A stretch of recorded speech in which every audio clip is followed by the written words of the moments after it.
These are the habits that got me to 10% body fat. The summer is approaching, so most of us want to be lean, want to look good at the beach with the shirt off. We want to reach a certain percent of body fat, and it seems like the 10% body fat is the ideal point. At that fat percentage, you can see the abs, you can see some veins, some striations, so it's amazing. We worked hard a lot to put on the muscle mass. Now it's time to lean out. So in today's video, I'm gonna show you how I reached 10% body fat.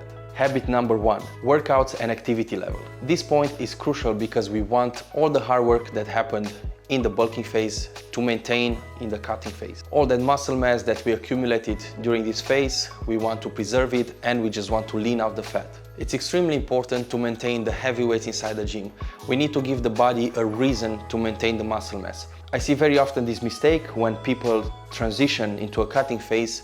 They think that by decreasing the weights and going more volume, so higher reps, they're gonna burn more. Because the muscle burns more, they're gonna burn more fat. Well, this cannot be further from the truth. We want to maintain the muscle mass, so we need to give the body a reason to do so. And how we do that is by keeping the heavy weights. When I started my cutting phase, I maintained the same amount of reps, the same amount of weights. Ideal is within the entire cutting phase to maintain the same weights. Probably in the end of the cutting phase you might feel a little bit of a decrease in reps but not in weights. So that's what I did regarding my weights workouts. I focused on my strength, so I maintained the weights, and I tried to maintain also the same amount of reps.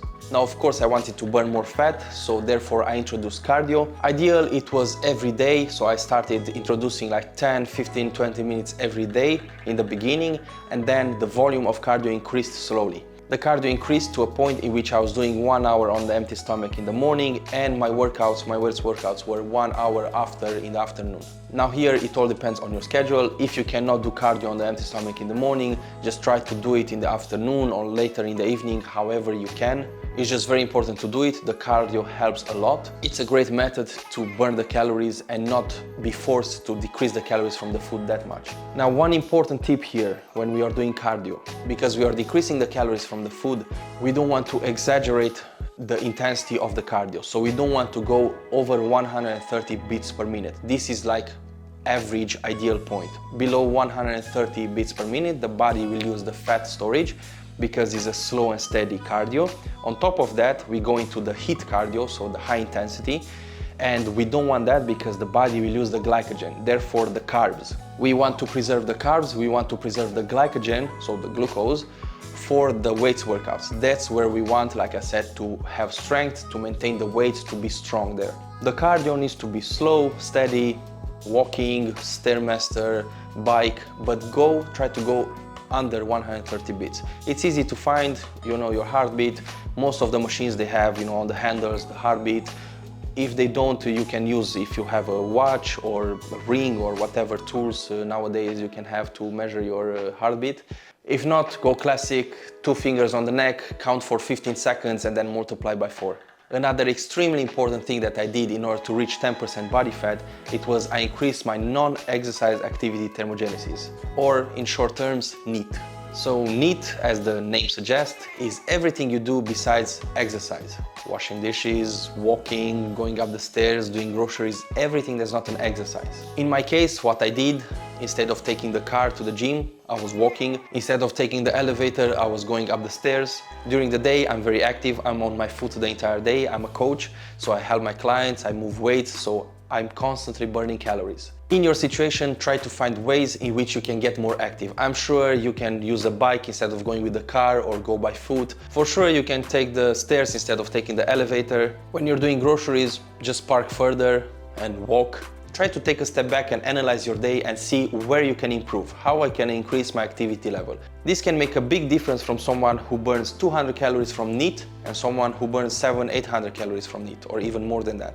Now I would like to back up by science this aspect. So there was a study that was conducted in 3 different groups. We have the first group who walked 20 minutes before every single meal, so 3 meals a day, 20 minutes before. The second group, they walked after the 3 meals. And the third group, they walked 2 minutes every 30 minutes. What they discovered is that the group with 2 minutes walk every 30 minutes, they had a significant better results than the other 2 groups. So what I suggest, let's say you're an office worker, set an alarm every 30 minutes, just get up for 2 minutes, walk, move, It's important to activate the muscle, to use the glucose. This is what is important. In this podcast that explained this study, they explained also people that have an insulin resistance, or this is what they think they have, and in fact it's just glucose that cannot get into the mitochondria. Mitochondria is the part of the cell that burns the glucose, and it was just covered with glucose. It had too much, therefore it rejected the extra glucose. What we can improve is this: we contract the muscle. We get up, we use the muscles, we make the mitochondria use that extra glucose. Therefore, when the next meal with carbohydrates will come, the mitochondria will accept the extra glucose because now it has space. So I hope it makes sense. I hope I didn't go too further into a science and it's not too complicated.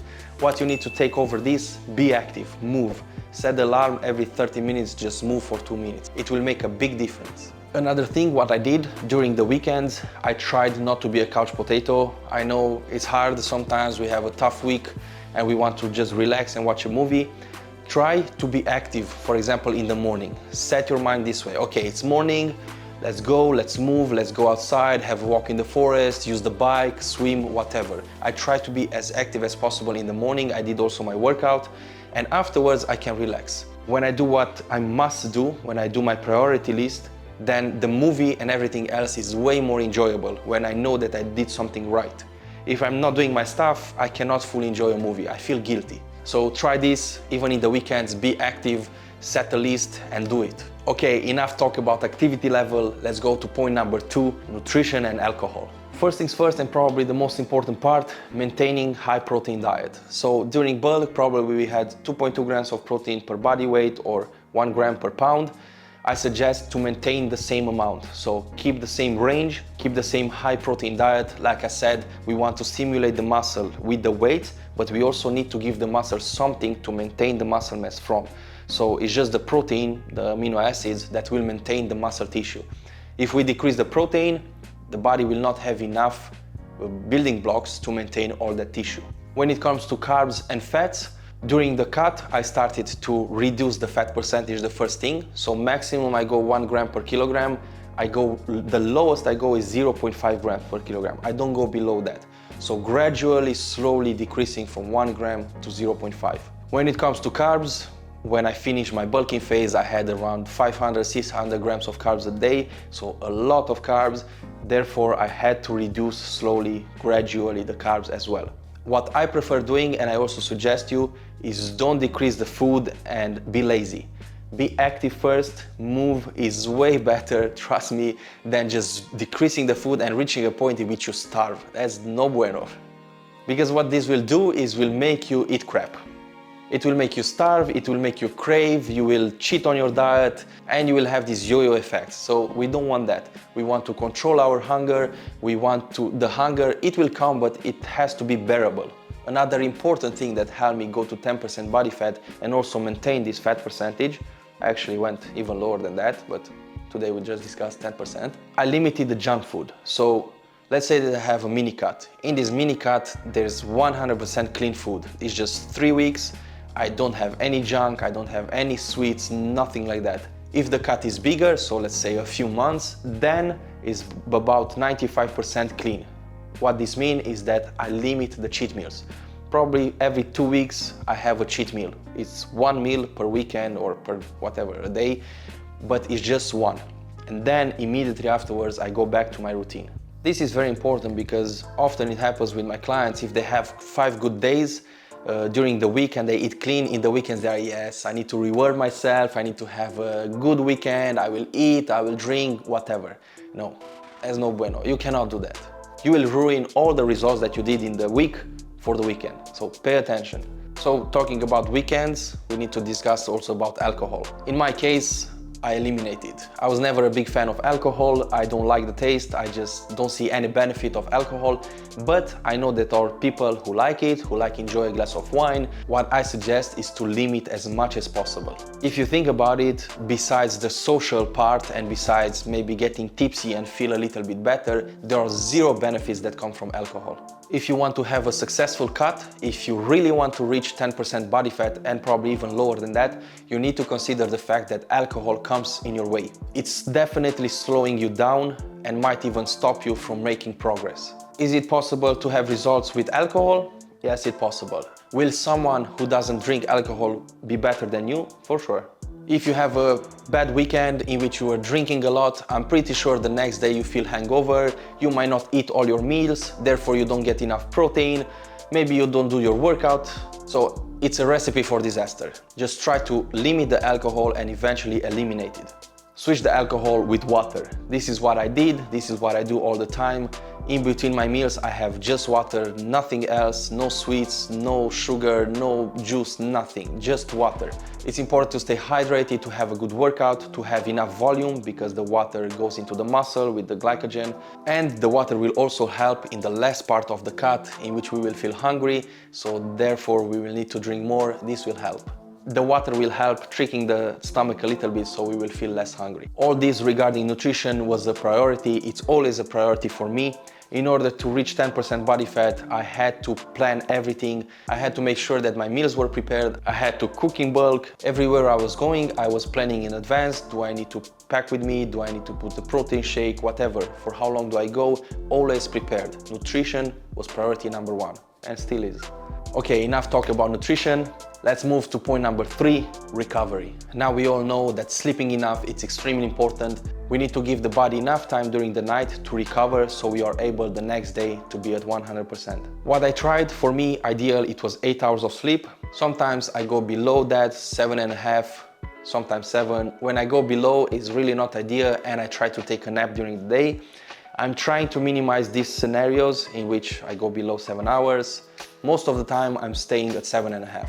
To emphasize the importance of sleep, there was a study conducted with 2 groups. The first group, 6 hours of sleep per day. The second group, 8 hours of sleep per day. What they discovered is that the testosterone level for the 6-hour group was much lower. We all know that during the night, the body secretes the hormones, testosterone, growth hormone, which are crucial for repairing the muscle and maintaining the muscle mass. Not to mention the fact that having a good night's sleep, the performance increases inside the gym. We can have the same amount of weights, the same strength, so therefore maintaining the muscle mass. Another point of recovery and what I did, in case I felt too tired, I was taking 1 day break in between my splits. So let's say that I trained 5 times a week. I was training Monday, Tuesday, Wednesday, and then Thursday off, Friday, Saturday again, Sunday off, and again.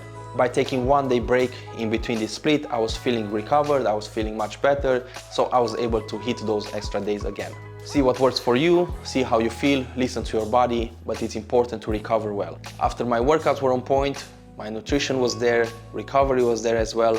The only thing that was left for me was to be consistent. I love giving this example. Let's say that you have the perfect car, whatever you want, Lambo, Ferrari, I don't care. Let's say that you have the best fuel and you drive on the best highway, excellent road. You have to go from point A to point B and the distance is 2,000 miles. Even though everything is perfect, you ensure that everything is where it's supposed to be. It will still take you time to reach from point A to point B. You cannot just teleport there. So with the same analogy in your head, you need to keep in mind that even though everything is okay, the workout, nutrition, recovery, everything, supplements, it will still take you time to reach that point. You cannot teleport. You cannot go from point 0, from 30% body fat to 10% body fat in 1 week. It's just not possible. Do not try these miracle diets or miracle pills that promise you losing 15 kilograms in 1 week. That's insanity. Don't do that. You will lose weight. That means that you will lose muscle mass also.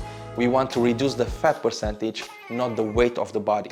So be patient and be consistent. It will take you time. It will not be an overnight success. To give you a clear example, at this point I was at 90 kilograms, I would say probably 25% body fat, and I reached this point in which I would say below 10% body fat. It took me 8 months. So it doesn't happen overnight. It was slow, methodical, I was patient, I had everything planned, and I knew that it's gonna take time. I hate diets. I'm not a fan of the diets and all these things that sell on the internet and promise you that you lose 20 kilos in 3 weeks. That's impossible. I mean, it's possible, but you will lose muscle mass as well. So do you want to reach a point in which you maintain your muscle mass and you look aesthetic, or you just want to be skinny? What do you choose? I hope that this video really helped. Hit that like and subscribe buttons. If you have any questions, leave them in the comments below. Up here I have another video regarding my mini cut if you want to see that. It's just 3 weeks, so check my results. I wish you all the best and I'm pretty sure you can reach the 10% body fat. Thanks again for watching, guys, and see you next time. Ciao.